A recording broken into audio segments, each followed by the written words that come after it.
Examining the files of cryptozoology, researchers interested in legendary and extinct species find that the Earth would seem to be a strange world. From the forests of the North American West Coast to the depths of the Pacific Ocean, there are dozens of incredible creatures that are as yet unclassified according to traditional zoology. Who hasn't heard of the Loch Ness Monster? Or the Yeti, the abominable snowman of the Himalayan mountains? You may not have heard of their lesser-known cousins, the Mokele-Membe, a small dinosaur living in the forests of Africa, or the Thunderbirds, giant birds flying straight out of native legend. Alberta, 1925. Two tourists in a canoe pulled up to the shore of a beautiful lake at the foot of the Rocky Mountains. As they were taking their boat out of the water, they noticed a big brown bird flying very high in the sky. They assumed it was an eagle. But as it approached them, they realized how huge it was. The bird seemed to be carrying a large object. Since the animal was headed directly towards them, the tourists began shouting to distract it. The bird, perhaps frightened by the sudden outcry, dropped its prey and disappeared behind a nearby hill.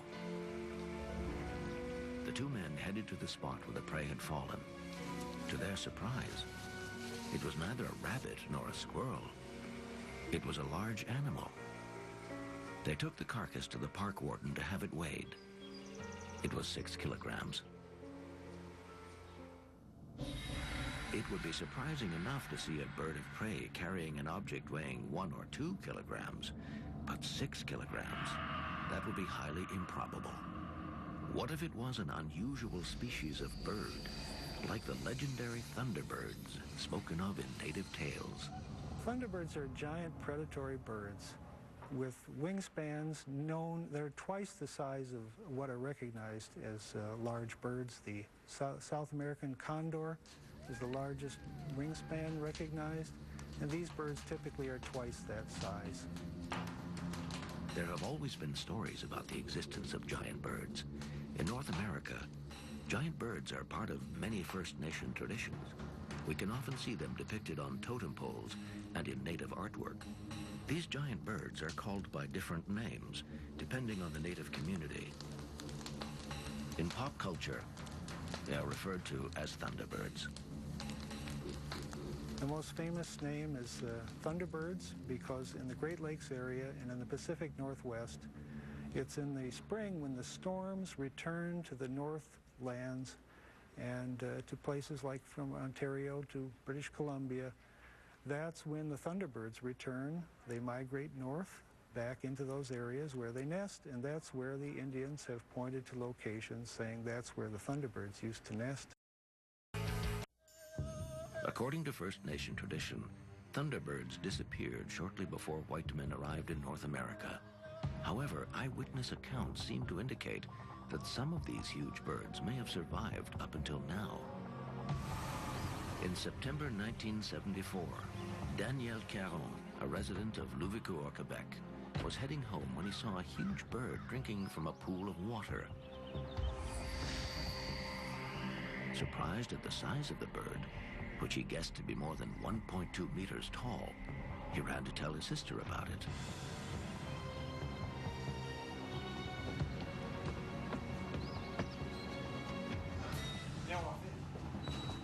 They decided to get closer, but the bird sensed their presence and flew away. They were amazed at how big it was. The next day, their neighbor saw the same large bird. As soon as he tried to approach, the bird flew off into the distance.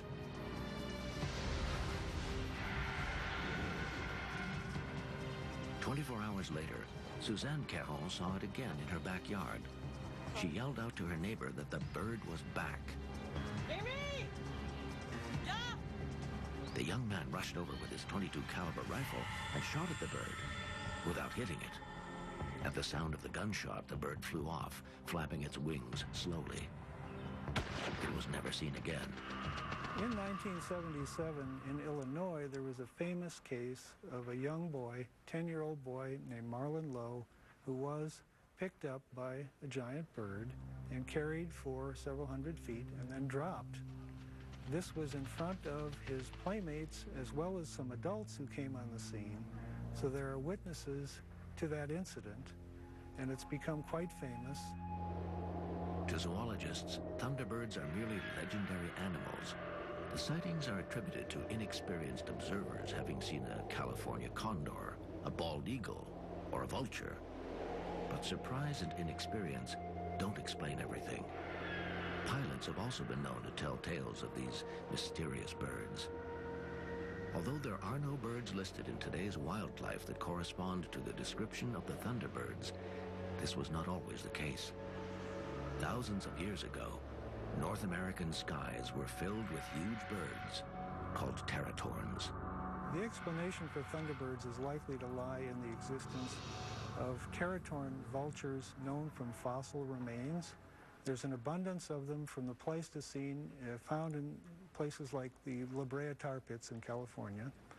And those birds are in the up to about 18 to 20 feet with a wingspan known by fossils. As time goes by, we have found larger and larger fossil remains of teratorns. So they are a good candidate to explain the modern thunderbirds that have survived into the present day. While most observers claim that the thunderbirds look like gigantic eagles, others say that they look like teratorns. In October 2002, Inuits in Alaska claimed to have seen a bird as large as a plane that looked like a pterodactyl. Around the same period, Nina Fulford, an artist from New Westminster, BC, also saw one of these mysterious pterodactyls.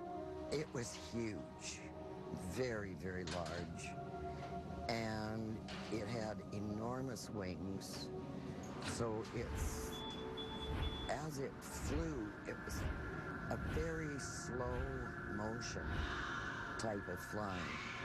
It had a very long neck, small head at the end of it with a crest on it, thin legs hanging down, and this long appendage that you'd call a tail that came out of the back with a V-shaped appendage attached to the end of it. The thought that pterodactyls could have survived up till now is a fanciful idea.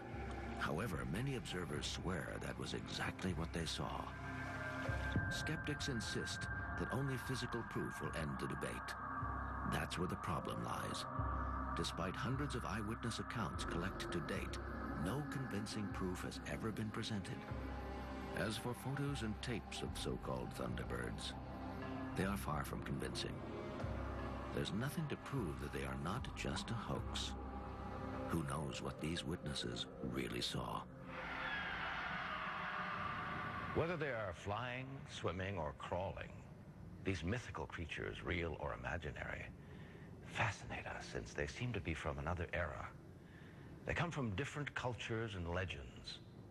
The fact that they seem to have survived over the ages leads cryptozoologists to conclude that where there's smoke, there's fire. After all, people have been seeing these creatures for decades, centuries even, and they can't all be mistaken. Can they? Fantastic encounters, enigmatic disappearances, and fabulous legends. Maybe someone can finally reveal the truth behind these mysteries, and maybe that someone is you.